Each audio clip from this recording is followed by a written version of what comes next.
Ada sebuah kisah tentang amarah Bima. Diejek kakek tua yang namanya Kidrona.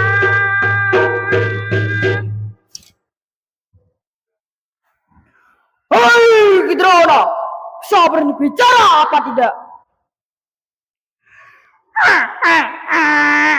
Diberitahu kok gak percaya kamu Bima?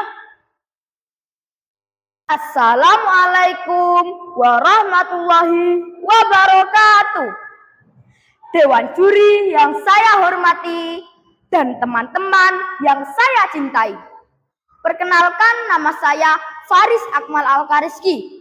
Pada kesempatan kali ini, saya akan membawakan sebuah cerita yang berasal dari Kabupaten Cilacap.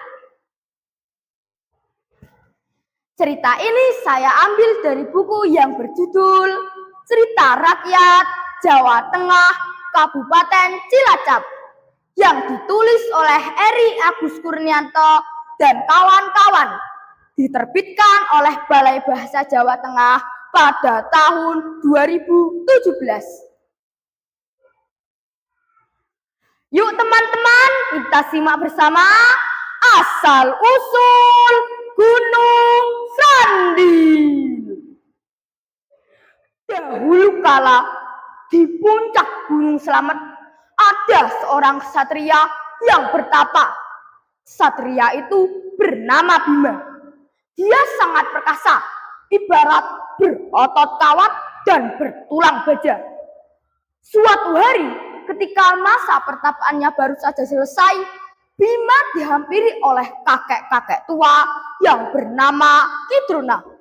Singkat cerita, Bima marah besar karena mendengar cerita Kidrona bahwa dia adalah anak jadah, alias anak tidak punya bapak. Bima diam, jantungnya bergemuruh, tangannya mengepal, otot-ototnya mengencang. Lalu dia menghampiri Kidrona. Hei Kidrona, bisa berani bicara apa tidak? Diberitahu kalau gak percaya kamu Bima. Kamu itu cuma seorang anak ibu. Bapakmu gak jelas. Bima menggeram seperti harimau yang ingin menerkam mangsanya. Bisa diam tidak? Hai kakek jelek!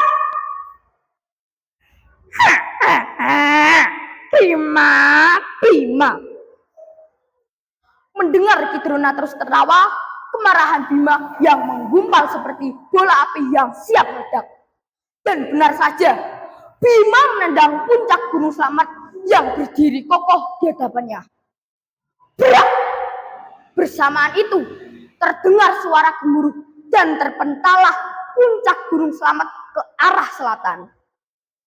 Sementara itu di Pedasong ada sebuah gerumbul yang dikelilingi hutan nipah. Di situ ada satu keluarga yang sangat sederhana. Ki Supa dan Ni Supa dan beberapa anaknya. Suatu hari ketika fajar menyingsing di ufuk timur, Ni Supa membangunkan Ki Supa dengan suara pelan.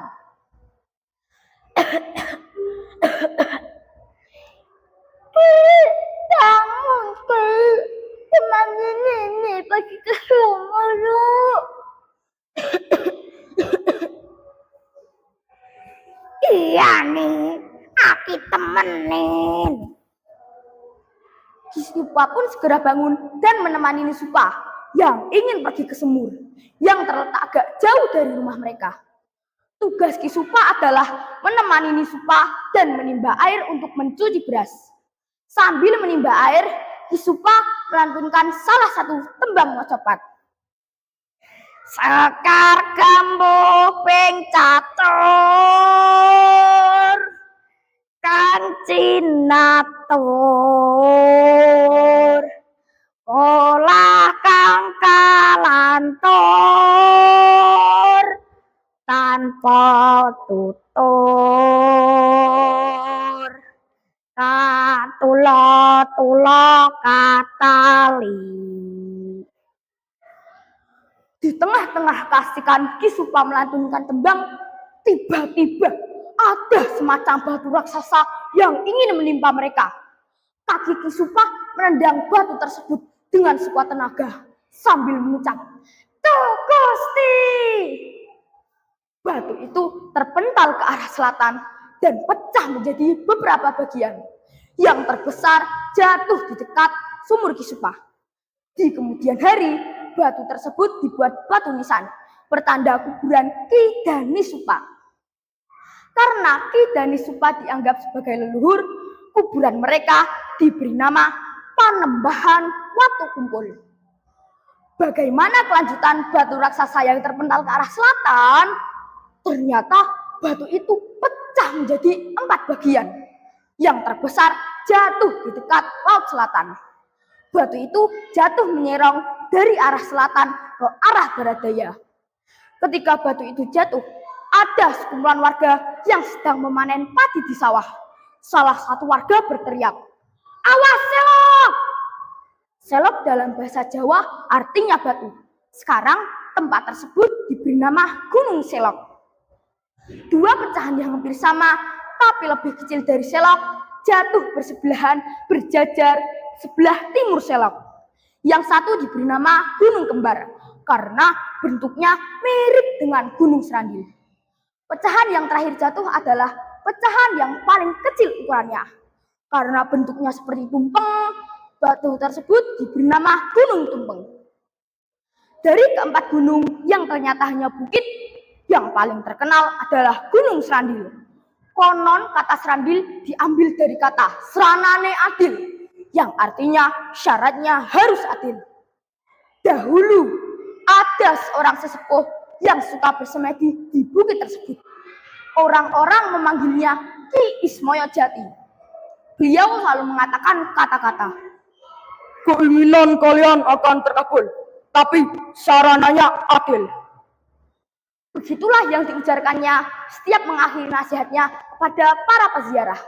Jadi, bagi orang yang percaya datang Serandil untuk suatu permintaan, mereka harus berbuat adil, baik pada diri sendiri, pada orang lain, maupun Tuhan. Berawal dari situlah orang-orang menyebut tempat tersebut dengan sebutan Serandil. Begitulah akhir cerita asal-usul Gunung Serandil. Pesan yang dapat kita ambil adalah kita harus berbuat adil kepada sesama. Salam pustaka. Salam pustaka Indonesia. Salam pustaka Indonesia.